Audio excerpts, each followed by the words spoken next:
দুইবার দুইটি অকেশনে গভর্নমেন্টকে অনুরোধ করেছে।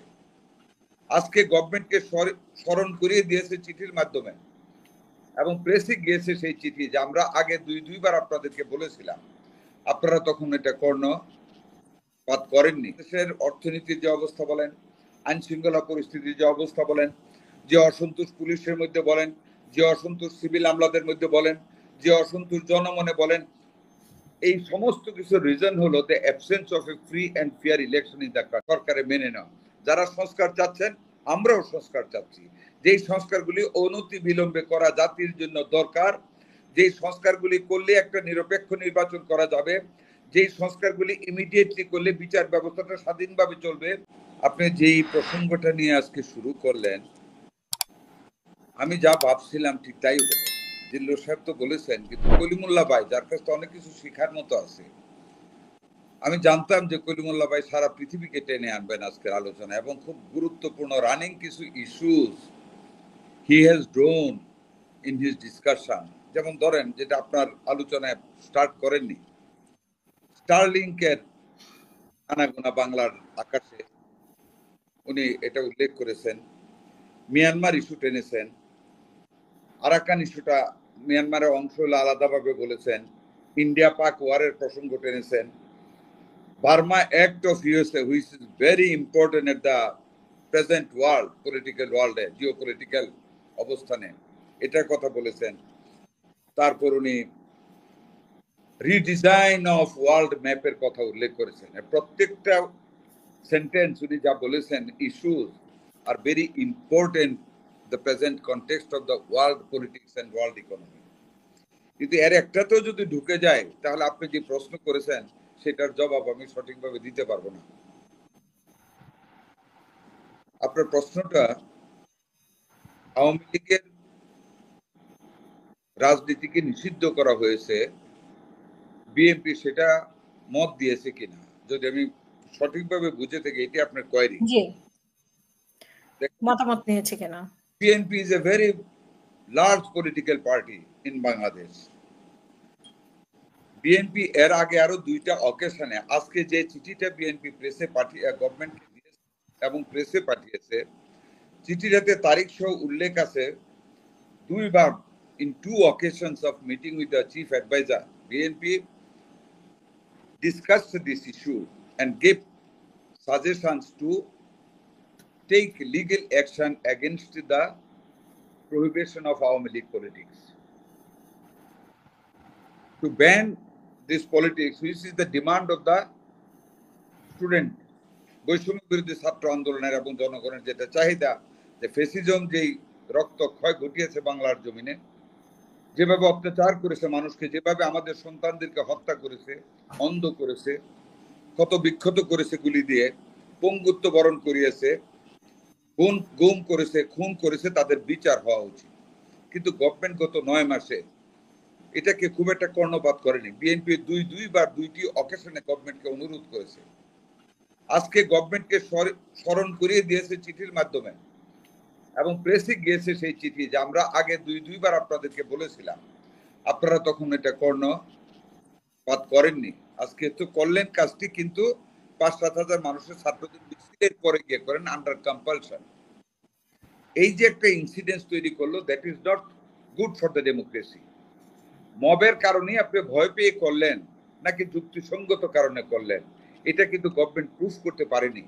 গভর্নমেন্ট যদি এই মোবিলাইজেশনের আগে কাজটা করতেন from their own realization and to by understanding the perception of the people, যদি করে ফেলতেন, জিনিসটা সুন্দর হতো। আমাদের কোনো এটার বিরুদ্ধে কোনো মত ছিল না। আমাদের দলের পক্ষ থেকে দুইবার বলা হয়েছে আওয়ামী লীগের রাজনীতির ব্যাপারে আইনগত ব্যবস্থা নেওয়ার জন্য, এবং সেটা করেছে। এর ভিতরে একটা কথা, যে আইনত বিচার, যেটা লিগেল বিচার হওয়া পর্যন্ত তাদের দলের কার্যক্রমকে নিষিদ্ধ ঘোষণা করা হয়েছে, আন্তর্জাতিক ট্রাইব্যুনালের বিচার রাখতো। That's good, fine of it. But এই জিনিসটা, এই যে গত কয়েকদিনের বাংলাদেশের যে রাজনীতিতে যে একটা গরম অবস্থা গিয়েছে, রাত দিন ছেলেরা মেয়েরা রাস্তায় থেকেছে, আইন শৃঙ্খলা পরিস্থিতির অবনতি হয়েছে, ট্রাফিকিং এ প্রবলেম হয়েছে, এই কাজটা গভর্নমেন্ট না করলেও পারতেন। এটা থেকে যেটা হয়েছে, ধরেন আজকে একটা বিশাল ইস্যু, এই যে দেশে এগুলি হচ্ছে, this are the bad symptom for our economy, for our political stability. আমাদের ইনভেস্টমেন্ট কমে যাচ্ছে দেশের, বিদেশি ইনভেস্টররা আসবে না। প্রতিদিন যদি একটা ইস্যু নিয়ে মব মোবিলাইজেশন হয়, প্রতিটা জিনিস যদি প্রেসারে গভর্নমেন্টকে করতে হয় আর রাস্তায় জনমত এইভাবে সৃষ্টি হয়, এই দেশে আমাদের ইনভেস্টার্সরা আসবে না, দেশের ইকোনমি ব্যাঘাত ঘটবে। কাজে গভর্নমেন্টকে এই জিনিসগুলো আগে থেকে চিন্তা করে কাজ করা উচিত ছিল। দেখেন আরেকটা ব্যাপার, এই যে নির্বাচন সংস্কার নিয়ে একটা খেলা হচ্ছে। ৫-৭ হাজার ছাত্ররা মিছিল করেছে, আর গভর্নমেন্ট যখন মিছিল যাত্রা করেছে যমুনার দিকে, রাষ্ট্রপতি বসে আওয়ামী লীগের রাজনীতিকে নিষেধ করেছে। আজকে আমরা যখন লক্ষ লক্ষ লোক বসে যাব নির্বাচনের তারিখে, তখন নির্বাচনের তারিখ হয়ে গভর্নমেন্টকে কিন্তু ঘোষণা করতে হবে। But why the government is welcoming that situation? আমরা তো এটা চাই না। আজকে বাংলাদেশের অর্থনীতির যে অবস্থা বলেন, আইন শৃঙ্খলা পরিস্থিতির যে অবস্থা বলেন, যে অসন্তোষ পুলিশের মধ্যে বলেন, যে অসন্তোষ সিভিল আমলাদের মধ্যে বলেন, যে অসন্তোষ জনমনে বলেন, এই সমস্ত কিছু রিজন হলো the absence of A free and fair election in the country. এখনো ফেসিবাদের ষড়যন্ত্রকারীরা বাংলার জমিনে বিদ্যমান। সংস্কার একটা ওয়ান স্ট্রোক না, হ্যাঁ, মানে একটা ডেফিনিশন লেখা না যে রাষ্ট্রের সংজ্ঞা কি, হ্যাঁ, যে কোনো একটা কিছু সংজ্ঞা যদি আপনাকে জিজ্ঞেস করে ৩-৪ লাইনে লিখে দেওয়া যায়। সংস্কারের কিন্তু কোনো সংজ্ঞা নেই, ইটস এ কন্টিনিউয়াস প্রসেস। এটা যখন পাবলিকের যেটা প্রয়োজন করবে, জনস্বার্থে, দেশের স্বার্থে, অর্থনীতির স্বার্থে, it is a continuous process of reforms in politics and economic activities. এটা একদিনে শেষ হবে না। যে সংস্কারগুলি ন্যূনতম ভাবে এখন প্রয়োজন নির্বাচন কমিশনের জন্য বা অন্যান্য কারণে যেগুলি একেবারে জরুরি, সেই সংস্কারগুলি শেষ করে অনতিবিলম্বে একটা নির্বাচনের কথা বিএনপি বলে আসতেছে। আজকে আমরা যদি সংস্কার এগুলি, এই যে আজকে যারা ফ্যাসিস্টের নতুন ফাঁদ পাততে চায় বাংলাদেশে নির্বাচনকে বাধাগ্রস্ত করার জন্য, এই দেশের জনগণের নির্বাচিত সরকার এবং সরকার গণতান্ত্রিক ব্যবস্থাকে বাধাগ্রস্ত করার জন্য যদি কোনো ফাঁদ পাতে, ফ্যাসিস্টরা অলরেডি পেতেছে, আর সেই ফাঁদে স্থানীয়ভাবে যারা পা দিবে, সেই যে রাজনৈতিক দলেরই, আমরা কিন্তু যারা গণতন্ত্রী না, আমরা কিন্তু এর বিরুদ্ধে আমরা কিন্তু প্রতিবাদ করব। আমরা কিন্তু নির্বাচনের জন্য প্রয়োজনে রাজপথে নেমে আসব। আমাদের কিন্তু ১০-১৫ লক্ষ লোক একখানে জমায়েত করে আজকে বিএনপির জন্য কোনো কঠিন কিছু হবে না, কিন্তু আমরা কিন্তু সেই জিনিসটা চাই না। এটা কিন্তু আমার দলের কথা না, আমি নিজে বলতেছি। হয়তোবা দেশের বৃহত্তর স্বার্থে বিএনপি একটা গণতান্ত্রিক রাজনৈতিক দল হিসেবে, মুক্তিযুদ্ধের চেতনার পক্ষের একটা রাজনৈতিক দল হিসেবে, আমাদের রাষ্ট্রপতি শহীদ জিয়াউর রহমান ছিলেন মূল স্বাধীনতার ঘোষক। সেই স্বাধীনতা ছিল মুক্তিযুদ্ধের চেতনা, যেটা ছিল গণতান্ত্রিক রাষ্ট্র ব্যবস্থা। সেই রাষ্ট্র ব্যবস্থার স্বার্থে অনতি বিলম্বে যদি নির্বাচনের ব্যবস্থা না করা হয়, তাহলে কিন্তু আমরাও রাজপথে নামতে বাধ্য হব, এবং সেই নামাটা হবে একটা বিশাল ঐতিহাসিক নামা, যেটার মুখে সরকারকে নির্বাচন দিতে বাধ্য করা হবে। ওটা কি ভালো হবে সরকারের জন্য? আমরা চাই না।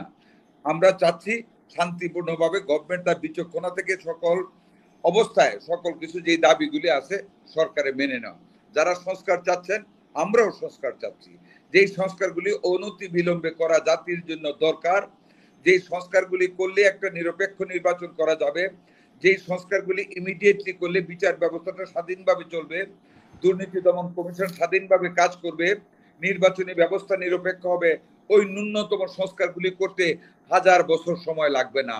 গভর্নমেন্ট যদি সদিচ্ছা থাকে, সকল রাজনৈতিক দলের সাথে বসে কোন কোন সংস্কারগুলি এক্ষুনি করা দরকার, দে শুড আইডেন্টিফাই, এবং একই টেবিলে বলা উচিত এই সংস্কারগুলি করতে আমার 6 মান্থস টাইম লাগবে।